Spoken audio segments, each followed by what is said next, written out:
안녕하십니까. 첫 시간입니다. 오늘은 리베이터 스카퓰라를 좀 보겠습니다. 리베이터 스카퓰라는 어깨 쪽지 통증이 있었을 때 이제 먼저 고려해야 하는 근육 중에 하나입니다.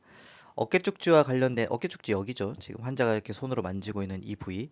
어깨 쪽지와 관련된 근육은 이제 크게 두 가지를 생각을 하시면 됩니다. 트라페지우스, 리베이터. 일단은 이 두 개를 먼저 생각을 하시면 됩니다. 리베이터 스카필라는 이제 스티프 넥의 가장 흔한 원인 근육 중에 하나입니다. 이제 스티프 넥은 환자가 뭐 목을 돌릴 수 없을 정도로 통증이 있어요. 뭐 이렇게 표현을 하죠. 이제 넥 로테이션의 역할도 있고 사이드 플렉션의 역할도 있기 때문에 이제 플렉션과 이제 회전에 문제가 생길 수 있습니다. 또한 경추성 두통을 일으키기도 하고요. 이제 이게 조금 중요한 개념인데 상부 교차 증후군 어퍼 크로스트 신드롬에서 핵심적인 역할을 하는 근육 중에 하나입니다. 어퍼 크로스트 신드롬은 나중에 이제 강의실에서 아마 배우실 텐데 상지 밸런스에서 중요한 역할을 하는 핵심 개념 중에 하나이기 때문에 이게 상부 교차 증후군은 꼭 아셨으면 좋겠습니다. 만성 목 통증, 이제 만성 목 어깨 쪽지 통증 환자는 이제 거의 대부분 리베이터 스카퓰라에 문제가 있다고 보시면 되고요.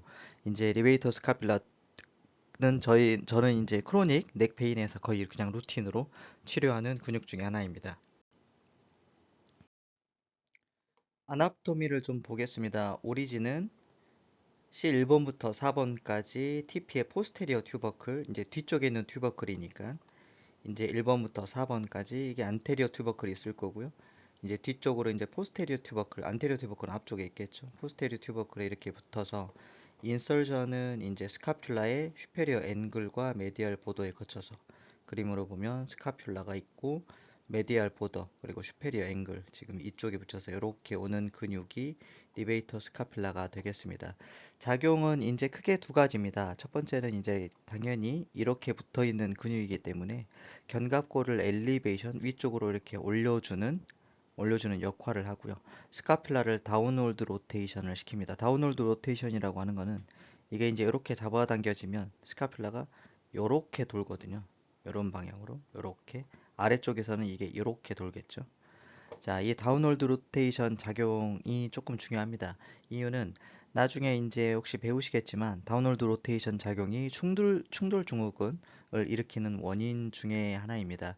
이 충돌 증후군은 로테이터 커프의 손상을 일으키는 가장 중요한 기전 중에 하나이기 때문에 이제 회전근개 파열이 있었을 때 저는 리베이터 스카필라를 거의 루틴으로 치료를 하고 있습니다.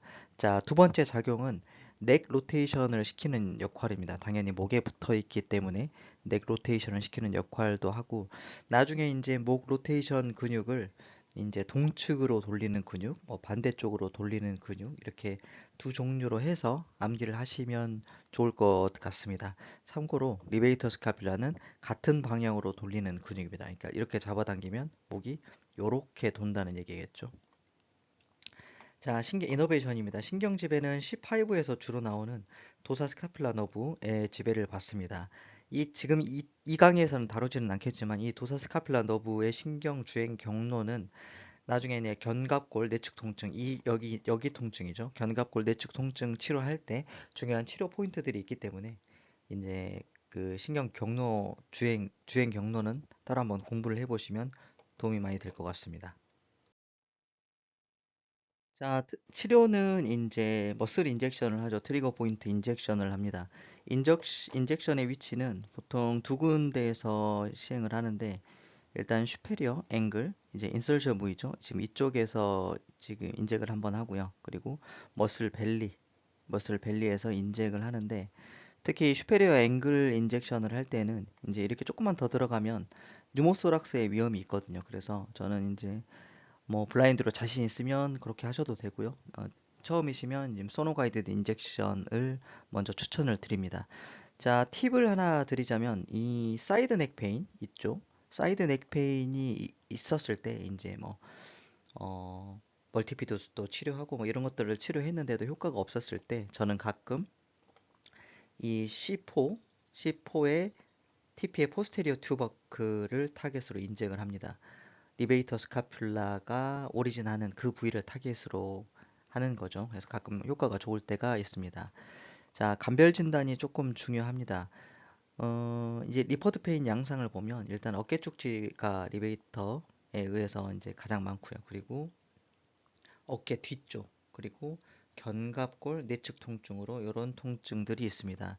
이때 감별해야 될 거는 이제 트라페지우스 같은 경우는 이 어깨 쪽지 통증의 이제 원인 중에 하나고, 이 시스파인 레디큘로패시는 이제 이 견갑골 내측 통증 또는 어깨 뒤쪽으로 오는 이런 양상 때문에, 그리고 파세 조인트 페인도 이제 견갑골 내측 통증의 원인이 되기 때문에 이 세 가지는 꼭 그 치료를 할 줄 아셔야 됩니다. 그래서 리베이터 치료를 했는데 호전이 없다. 그러면 트라페지우스, 뭐 레디큘러 패시, 뭐다 파셋, 뭐 이렇게 치료를 할 줄 알아야 되기 때문에 꼭 아셨으면 좋겠습니다.